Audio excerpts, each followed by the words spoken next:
তোমাদের কলিজার টুকটা নাচবো, আমাকে একা পেয়ে এত রাতে রুমে এসে বাকিটা আমি বলতে পারবো না। নাজমুল, এইসব আমি কি শুনছি? চাচা আমি কিছু করিনি। বেয়াদব ছেলে, তুই কিছু করিস নাই? তার মেয়ে তার ইজ্জত নিয়ে মিথ্যা কথা বলবে? ছি ছি ছি ছি ছি ছি। আমার ভাবতেই ঘৃণা হচ্ছে, তোর মতো একটা ছেলেকে বিশ্বাস করে আমি এই বাড়িতে আশ্রয় দিয়েছিলাম। আমি আগেই জানতাম তোমার ভাতিজা একটা অঘটন করাবে। ওকে এক্ষুনি বাড়ি থেকে বের করে দাও। অবশ্যই বের করে দেবো। এই তুই এই রাতে এক্ষুনি তুই আমার বাসা ছেড়ে চলে যাবি। তোর এই চেহারা যেন আমি না দেখি। যাবে না, বেরা বলছি। কে জানতো খালাখালা ওকে বাসা থেকে বের করে দেবে?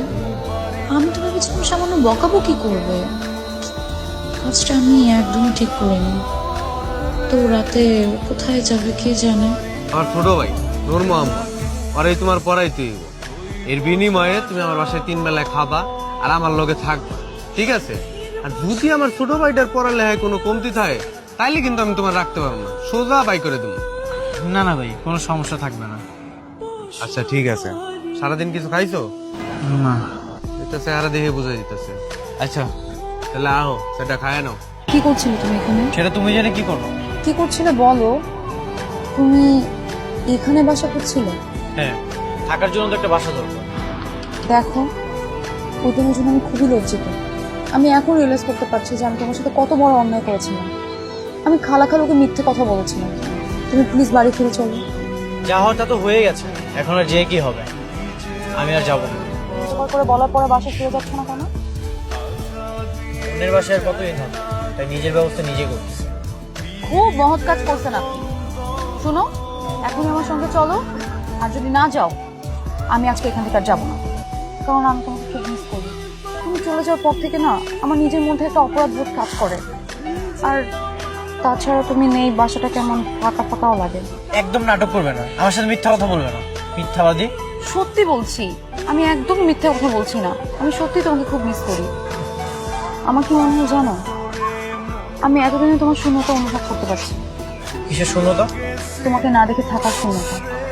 কি মনে হয় জানো, আমি তোমাকে ভালোবেসে ফেলেছি। তা না হলে তুমি চলে আসার পর থেকে আমার এতটা একা একা কেন লাগবে বলো? তোমার না মাথায় সমস্যা দেখা দিয়েছে। তুমি ডক্টর দেখো, তাহলে ঠিক হয়ে যাবে। তখন আর একা একা ফিল হবে না। না, আমার ডক্টর লাগবে না, আমার তোমাকে লাগবে।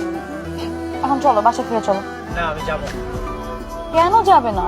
যে বাসা থেকে এত অপমান হওয়ার পরে আমি বের হয়ে আসছি, সেখানে আমি কখনোই যাবো না। তাহলে কি সারা জীবন এভাবে বাইরে থাকবে, এভাবে চা বিক্রি করবে? আচ্ছা, কি করলে তুমি ওই বাসা যাবে বলো তো? তোমাকে বিয়ে করবো। তুই আমাকে বিয়ে করলে আমার সব অপরাধ দূর হয়ে যাবে। তুই আমাকে নিয়ে যেতে পারবে? বিয়ে? তোমাকে বিয়ে করতে হবে? তোমাকে আমি কি করে বিয়ে করি? তুমি না বললে তুমি আমাকে ভালোবাসো, তুমি বিয়ে করতে পারবে না? না, তা তো বাসি, কিন্তু তুমি তো বাসো না। বিয়ের পর সব ভালোবাসা হয়ে যাবে। বিয়ে করেছে মানে? নাজমুল, পুষ্পিতা এসব কি বলছে? তোরা বলে বিয়ে করেছিস? জি চাচা। এই, কি চাচা, লজ্জা লাগে না? আমাকে কাউকে না জানিয়ে এভাবে বিয়ে করতে পারলি?